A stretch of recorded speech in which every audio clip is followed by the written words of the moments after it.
మా గద్దర్ నర్సన్నతోటి లైవ్ ఒక ఆ పాట మళ్ళా ఒక 2-3 లైన్స్ మరి పాడు నీ ఇష్టం వచ్చింది వాడన్న అట్లే నువ్వేమనుకున్నావు మనసులా నీ ఏదైనా ఉంటే మాట్లాడగలుగుతావు.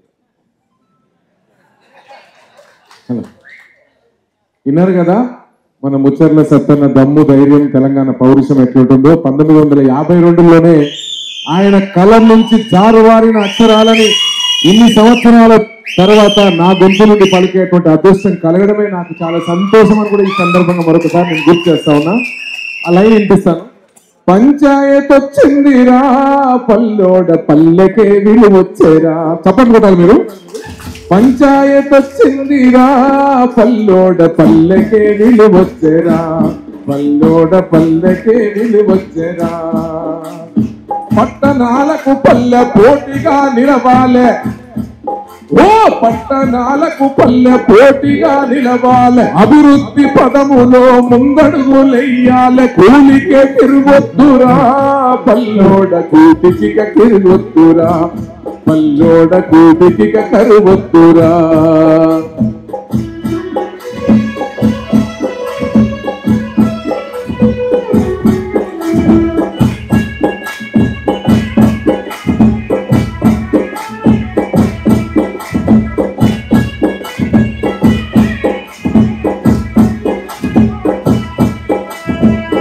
ఊరు బాగోగు నీవే చూడాలిరా నీ ఊరి బాగోగు నీవే చూడాలిరా. నీ ఊరి మంచి చెడు నీ జిమ్మేదారిరా.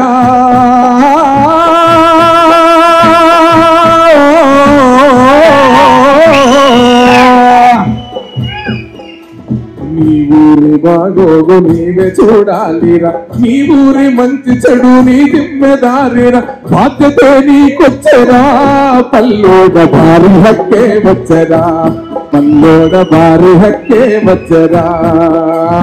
ఇరుకు సందుల ముందు ఎడతెరుముగా వాళ్ళే. ఇరుకు సందుల ముందు ఎడతెరుముగా చెమిలిగా నీ బళ్ళు తిరిగి ఊగాలే.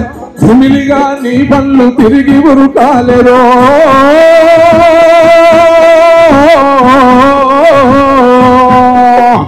చెమిలిగా నీ బళ్ళు మురికి తిరగాలి.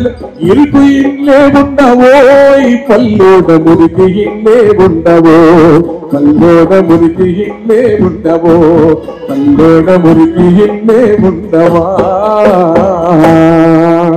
ఇన్ని సంవత్సరాల తర్వాత ఏ పాట పాడినా 1 గంట 2 గంటలు 3 గంటలు తీసుకొని పోరాడాలని ఉంటుంది నాకు. కానీ సత్తన్న పాట 10 నిమిషాలలో పాడినాను. ఎందుకంటే నా గొంతుకు తగ్గ, ఎందుకంటే ఆ రోజుల్లోనే మట్టి నుంచి జాలువారినటువంటి కలం సత్తన్న పాట పాడడం చాలా సంతోషంగా మనస్ఫూర్తిగా ఉందని కూడా ఈ సందర్భంగా నేను తెలియజేస్తూ, పెద్దలు వేదిక మీద ఉన్నటువంటి పెద్దలు సీతక్క గారికి, అదే మాదిరిగా పేరు పేరున అందరికీ కూడా మరొకసారి తెలంగాణ ఉద్యమ వందనాలు తెలియజేస్తూ, సత్తన్న ముచ్చర్ల సత్తన్న అంటే 1952 నుంచి 69 మళ్ళీ దశ తెలంగాణ తెలుగుదేశ ఉద్యమాలకు వెళ్ళి నుంచి మళ్ళీ సాయుధ పోరాట ఆ వీరత్వాన్ని ఆ కవులని చూసినాం. మళ్ళీ సత్తన్న పోరాటాన్ని కూడా చూసినాం. ఇంతకుముందు ఏవీలో కూడా చూసినాం. చాలా సంతోషమే. కానీ ఏవీలో నేను గమనించిన గద్దరన్న ఒక మాట చెప్తాడు. అక్కడ ఆశించిన తెలంగాణ రాలేదు అని చెప్పి సత్తన్న బాధపడుతుండు అని చెప్పి, మన రోజులు మళ్ళీ ఆదరించేటువంటి రాష్ట్ర ప్రభుత్వాలు వస్తాయని అన్న కలలుగనడని గద్దరన్న ఏవీలో చెప్పడం జరిగింది. మరీ ముఖ్యంగా సీతక్క గారికి తెలియజేసేది ఏంటంటే, ఉద్యమాలకు వెళ్ళి వచ్చిన బిడ్డ కాబట్టి కళాకారుల పాత్ర, తెలంగాణ తీసుకురావడంలో కళాకారుల పాత్ర ఉంది. వచ్చిన తెలంగాణలో రాజ్యాలను స్థాపింపజేయడంలో కళాకారుల పాత్ర ఉందక్క. దయచేసి కళాకారులని మర్చిపోవద్దని కూడా ఈ సందర్భంగా నేను తెలియజేస్తాను.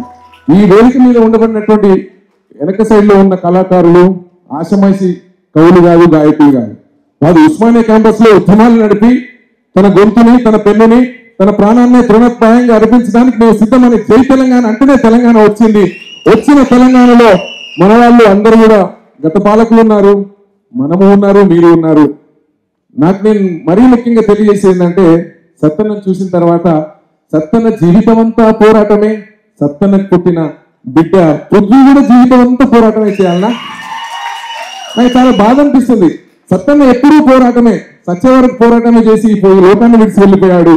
తెలంగాణ సాధించాలని కొట్లాడి ఎగబడి తెగబడి కళాకారులని అమ్మలాగా ఒడిలో పెట్టుకొని ఉస్మానియా క్యాంపస్ పక్కకే తన ఇల్లు అయినప్పటికీ అన్న చాలా, ఎందుకంటే చాలా మంది ఇప్పుడు ముందు రవీణ లాంటి కూడా చాలా మంది చెప్పారు, అన్న కూడా చాలా కళాకారులకు అండగా నిలబడి వచ్చిన తెలంగాణలో అమరుల కుటుంబాలను గౌరవించడంలో ఆయన ముందోర్సులో ఉన్నాడు. మళ్ళీ 10 ఏళ్ల తర్వాత మళ్ళీ ఇప్పుడు పోరాడుతున్నాడు, మళ్ళీ దేనికోసం కొట్లాడుతున్నాడు. దయచేసి ఇట్లా పోరాటాలు ఇవి కాదు, ఒక అందరినీ వాళ్ళ సమస్యలు వినడంలో ముందోర్సులో ఉండి రాబోయే రోజుల్లో సత్తన్నని ఈ ప్రభుత్వం ఉన్న గుర్తించి గద్దరన్న చెప్పినట్టుగా పాఠ్యపుస్తకాలలో అన్న పేరు అన్న పాటల్ని ప్రచురించి రాబోయే మాలాంటి తరాలకు కొత్త దిక్సూచిగా మారాలని కూడా ఈ ప్రభుత్వానికి, ఎందుకంటే కళాకారులని గద్దరన్న మీరు చూసాం గుర్తిస్తున్నారు, చాలా బాగా కళాకారులను గుర్తిస్తున్నారు అన్నట్టుగా నాకు కూడా ఉన్నది. నా సంతోషం ఏంటంటే సత్తన్నని అనేకమైనటువంటి ఒక ఉద్యమాలు చేసినటువంటి బిడ్డగా అన్నని గుర్తించుకోవాలని, అక్క నోటి వెంట ఆ మాట వినాలని కూడా ఈ సందర్భంగా నేను తెలియజేస్తూ సెలవు తీసుకుంటాను.